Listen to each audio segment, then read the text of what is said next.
ताज्या बातम्यांसाठी संघर्ष न्यूज चॅनलला सबस्क्राईब करा आणि बेल आयकॉनवर क्लिक करा.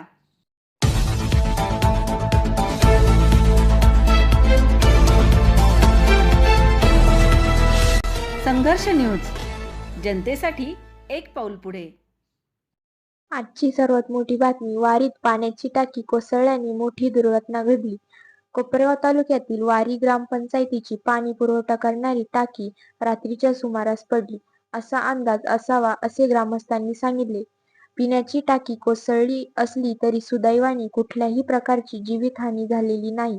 सदर पाण्याची टाकी ही अंदाजे 9 ते 10 वर्षांपूर्वी बांधलेली असावी असा अंदाज ग्रामस्थांनी सांगितला. संबंधित विभागाचे वरिष्ठ अधिकाऱ्यांनी जबाबदाऱ्या कंत्राटदार आणि अधिकाऱ्यांवर काय कारवाई करणार याकडे तालुक्याचे लक्ष. संघर्ष न्यूजसाठी प्रतिनिधी सोमनाथ डाफाळ, कोपरगाव.